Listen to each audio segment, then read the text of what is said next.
ইউটিউবে সবথেকে সহজ প্রসেস কি জানো চ্যানেল গ্রো করার? সিম্প্যাথি কার্ড খেলে, যেটাতে সহজেই ভিউয়ার্সরা ইমোশনাল হয়ে পড়ে।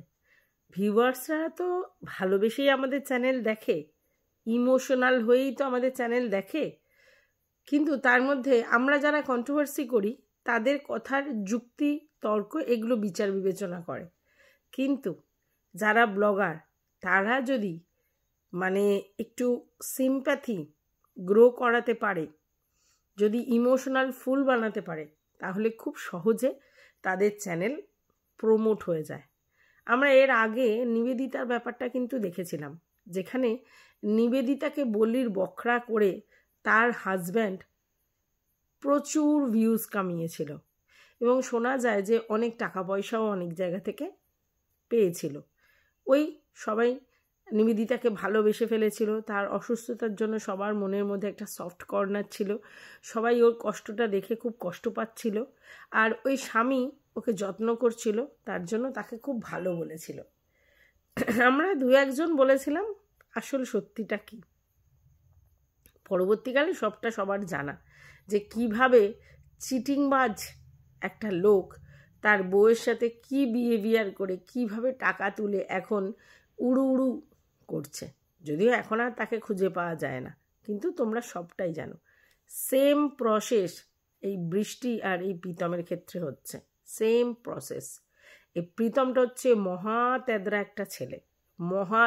একটা ছেলে, যে বৃষ্টির অসুস্থতাটা বাড়িয়ে চুড়িয়ে দেখিয়ে ভিউজ কামাচ্ছে।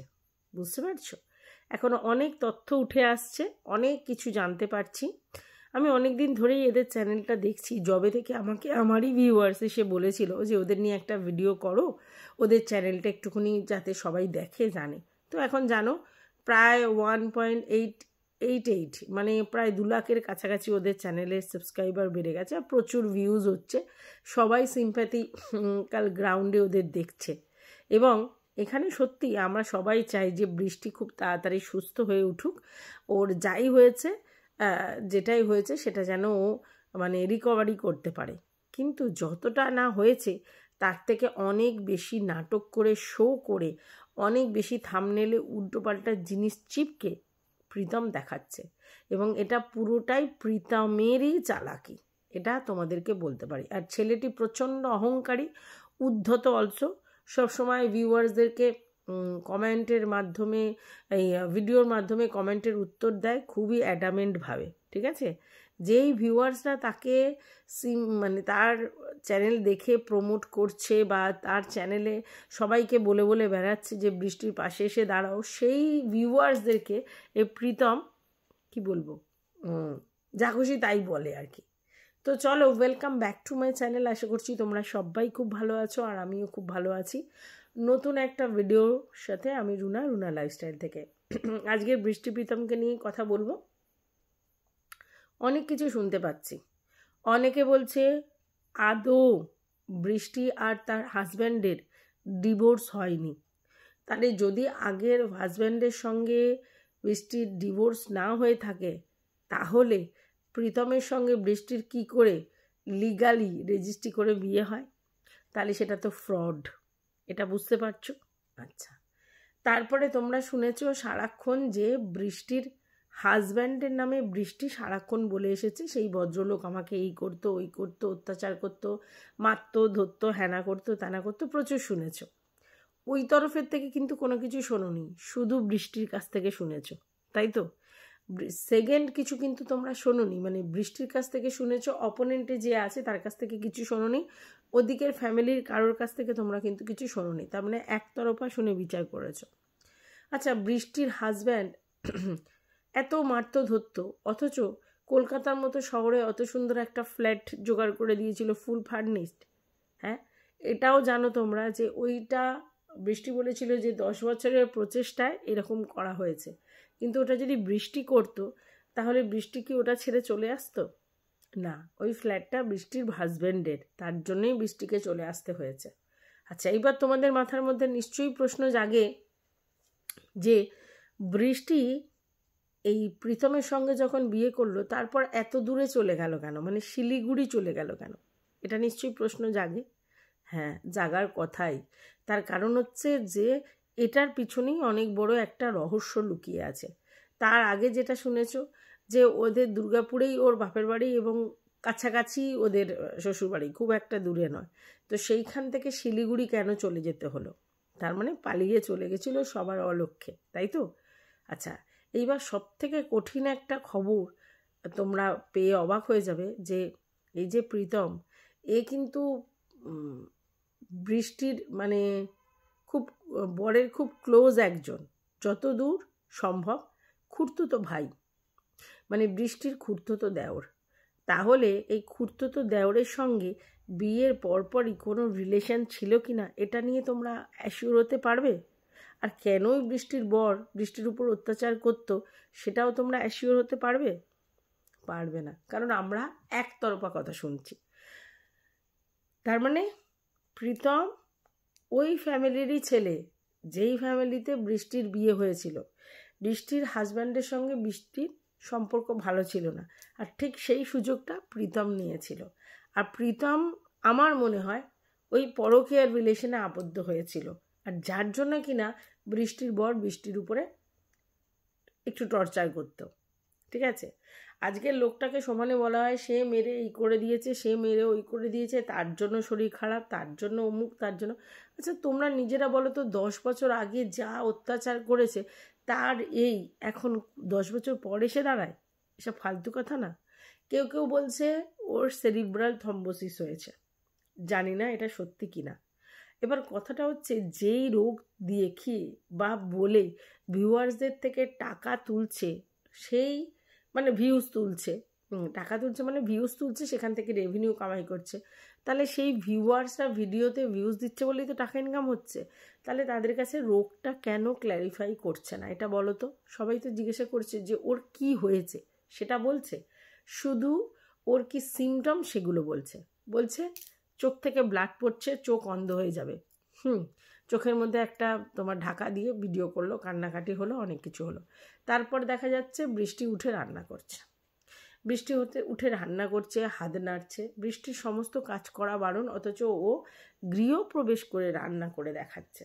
আচ্ছা, গৃহপ্রবেশ কি মানে নতুন কেউ বাড়ি করলে তবে তো হয়, নাহলে হয়? তো এরা তো বলছে যে নতুন বাড়ি নয়, ভাড়া বাড়ি। কেউ কেউ বলছে এই ফ্ল্যাটটা বৃষ্টি আগেই দেখিয়েছিল, বৃষ্টি বলেছিল এটা বৃষ্টির কাকুর বাড়ি, ভাড়া না দিয়েই থাকতে হবে। তাহলে কথাগুলোর মধ্যে অনেকটা 19-20 লাগছে না? একবার বলা হচ্ছে কাকুর বাড়ি, একবার বলা হচ্ছে প্রীতমের বাড়ি, একবার বলছে রেন্টেড বাড়ি। Confusing character. তাই তোমরা যা দেখছো সবটা সত্য নয়, প্রচুর জল মেশানো আছে, এবং ভিউয়ার্সদেরকে বোকা বানিয়ে সিম্প্যাথি কাট খেলে এই বৃষ্টি আর প্রীতম মুনাফা লুটছে। না, বৃষ্টির রোগ হয়নি এ কথা আমি বলিনি, অবশ্যই বৃষ্টির রোগ হয়েছে এবং বৃষ্টির সুস্থতা কাম্য। একান্তই কামনা করি যে বৃষ্টি খুব তাড়াতাড়ি সুস্থ হয়ে যাক, কিন্তু বৃষ্টিকে ইউটিলাইজ করছে প্রীতম। প্রীতম কি করতো? টিউশনি করতো, বিশাল কিছু করতো না। আর প্রীতম এই বৃষ্টির এই ব্যাপারটা জানতো যে ও ভিডিও করে, ঠিক সেটাকে ইউটিলাইজ করে প্রচুর প্রচুর টাকা কামাচ্ছে। আর অর্ককে কিছু জিনিস স্ক্রিপ্ট শিখিয়ে দেওয়া হয়, অর্ক গড় গড় মুখস্থ করে সেটা বলে না, ওই ইন্টেলিজেন্ট ছেলে, সেইটাকেই তো কাজে লাগানো হয়। আর অর্কর প্রতি প্রীতমের একটা সফট কর্নার আগে থাকতেই ছিল, কেন ব্লাড রিলেশন আছে, অর্কর সাথে প্রীতমের ব্লাড রিলেশন আছে, কাকা মানে বুঝতেই তো পারছো। কিন্তু পরবর্তীকালে এটাও তো ঠিক, অর্কও তো পরে জানতে পারবে যে ওটা ওর কাকু ছিল, ওর বাবা অন্য কেউ, এটাও তো জানতে পারবে, এবং সেটা একই ফ্যামিলির। তো ওই ফ্যামিলির লোকজনের কাছ থেকে যখন কিছু শুনতে পারবে তখন কি মনে হবে? আচ্ছা, যাই হোক, বৃষ্টি বলছে যে ওকে একজন দিদি খুব হেল্প করেছিল, যেটা বোঝা যাচ্ছে যে প্রীতমেরই কেউ একটা দিদি। তাহলে বুঝতে পারছো তো ব্যাপারটা কি? ভিতরেই ঘরসত্য বিভীষণ ছিল, তারাই এই প্রীতম আর বৃষ্টির কাজটাতে হেল্প করেছিল, তাই জন্যই তারা সেটা পালিয়ে যেতে পেরেছিল। এবার রেজিস্ট্রি করে বিয়ে আদৌ হয়েছে কিনা সেটা আমরা জানি না। আচ্ছা, মানে যদিও হয়, যদি ওদিকে রেজিস্ট্রি হয় আর এদিকে ডিভোর্স না হয়ে থাকে, তাহলে তো সেই রেজিস্ট্রিটা ইনভ্যালিড। তাহলে রেজিস্ট্রিটা হলেও সেটার কোনো মূল্য নেই। তাহলে এই জায়গায় কিন্তু বৃষ্টির প্রাক্তন হাজব্যান্ড ওদের নামে কোনো না কোনো কেস করতে পারে। তাই পুরো ব্যাপারটাই কিন্তু ধোঁয়াশা। এটা আজকের আমার কাছে কনফার্ম যে প্রীতম বৃষ্টির রোগটাকে দেখিয়ে ভিউজ কামাচ্ছে। অ্যাকচুয়ালি বৃষ্টিকে প্রীতম ইউটিলাইজ করছে পয়সা ইনকাম করবার জন্য। বৃষ্টির যে রোগ হয়নি এ কথা কেউ বলছে না, কিন্তু বৃষ্টির রোগ হলেও সেটা যে লেভেলের শো করা হচ্ছে সেটা কিন্তু নয়, এটা কিন্তু মিথ্যা। ঠিক আছে? আচ্ছা, এখন যেই প্রচুর সাবস্ক্রাইবার এবং ভিউজ গেন হয়ে গেছে তখনই কিন্তু প্রীতম মুখ খুলে ভিউয়ার্সদেরকে অনেক কিছু বলতে শুরু করে দিচ্ছে। বুঝতে পেরেছো? মানে আর পোলাইটনেস ওর মধ্যে দেখা যাচ্ছে না, ওর অরিজিনাল ফেসটা চলে আসছে। আর তোমাদেরকে যা দেখানো হচ্ছে সর্বটা সত্যি নয়।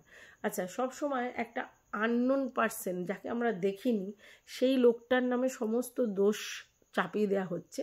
সেখানে পরিষ্কার বোঝানো হচ্ছে যে বৃষ্টি একেবারে ফেয়ার এবং প্রীতমও পুরোপুরি ফেয়ার। যত দোষ নন্দ ঘোষ বৃষ্টির আগের হাজব্যান্ড। ঠিক আছে? আগের হাজব্যান্ডের তরফ থেকে কিন্তু আমরা কিছু শুনতে পাইনি, তাই পুরোটা কিন্তু ঠিক কথা নয়। এদের পুরো চ্যানেলটাই এই কন্ট্রোভার্সিয়াল টপিকের জন্যই চলে। আর এই সিম্প্যাথি কার্ড, এই অসুস্থতা দেখিয়ে সিম্প্যাথি গ্রো করেই কিন্তু এদের চ্যানেলটা চলেছে। বৃষ্টির বাবা মা কেন কিছু বলেনি যখন বৃষ্টির মানে হাজব্যান্ড এরকম টর্চার করতো? কেন কোর্ট কেস করেনি? কেন থানা পুলিশে জানায়নি? তার কোনো সদুত্তর আছে? নেই। বৃষ্টির বাবা মাও কিন্তু প্রথম দিকটা অ্যাকসেপ্ট করেনি, পরবর্তীকালে সব জিনিসটা অ্যাকসেপ্ট হয়েছে, তোমরা জানো সেটা। তাহলে এখানে বাবা কি বড় মশা, তাহলে এখানে অনেক কিছুই বুঝতে পারছো যে অনেক কিছু এর মধ্যে ঘোটালা আছে। তো যাই হোক, আমার একটাই বক্তব্য, ভাই পয়সা ইনকাম করছো, করতেই পারো, সিম্প্যাথি কার্ড খেলছো, যারা তোমাকে ভিউয়ার্সরা ভিডিওতে ভিউজ দেবে তোমার রোগ দেখে, কিন্তু তুমি ভিউয়ার্সদের সঙ্গে মিসবিহেভ করছো কেন? আর দ্বিতীয় কথা হচ্ছে যে ভিউয়ার্সদের তুমি জানাচ্ছ না যে আদতে বৃষ্টির কী রোগ হয়েছে, আর একটা থার্ড পার্টি লোকের উপরে সমস্ত কিছু ব্লেম কেন দিচ্ছ? আর তোমাদের রিয়েল ফ্যাক্টটা কি লোকের কাছে জানিয়েছো যে তুমি বৃষ্টির মানে হাজব্যান্ড মানে আর কি প্রাক্তন হাজব্যান্ডেরই ভাই হও? জানিয়েছো? তোমাদের কি রিলেশন মানে বৃষ্টি যখন বিবাহিত তখন থেকেই ছিল? তারপর বৃষ্টি এসে সেপারেশনে একা সিঙ্গেল মাদার হয়েছিল, তারপরে তুমি তার সঙ্গে যোগ দিয়েছো মানুষের কাছে সিম্প্যাথি কার্ড খেলবার জন্য? বলেছো কিছু কথা? কোনো জিনিসই ক্লিয়ার করনি, প্রচণ্ড বেশি সাসপেন্সে রেখেছো ভিউয়ার্সদেরকে। কেন? সবটা বুঝতে পারছো তোমরা যে চ্যানেল গ্রো করবার জন্য এরা একটার পর একটা মিথ্যা বলেছে এবং একটা আননোন পার্সনের নামে সমানে সমস্ত দোষারোপ করে গেছে। আমরা কিন্তু তার তরফ থেকে কিছু শুনিনি, তাদের ফ্যামিলির তরফ থেকেও কিছু শুনিনি, এরা একা একা বলে গেছে। বুঝতে পারছো? তো সবটা কিন্তু বিশ্বাস করো না। না, আমি আবারও বলছি, বৃষ্টি যে শরীর অসুস্থ এটা আমি অস্বীকার করি না, অবশ্যই অসুস্থ, এবং ভগবানের কাছে প্রার্থনা করি ও খুব তাড়াতাড়ি জলদি ঠিক হয়ে যাক, কারণ ওর সন্তানের ভবিষ্যৎ আছে।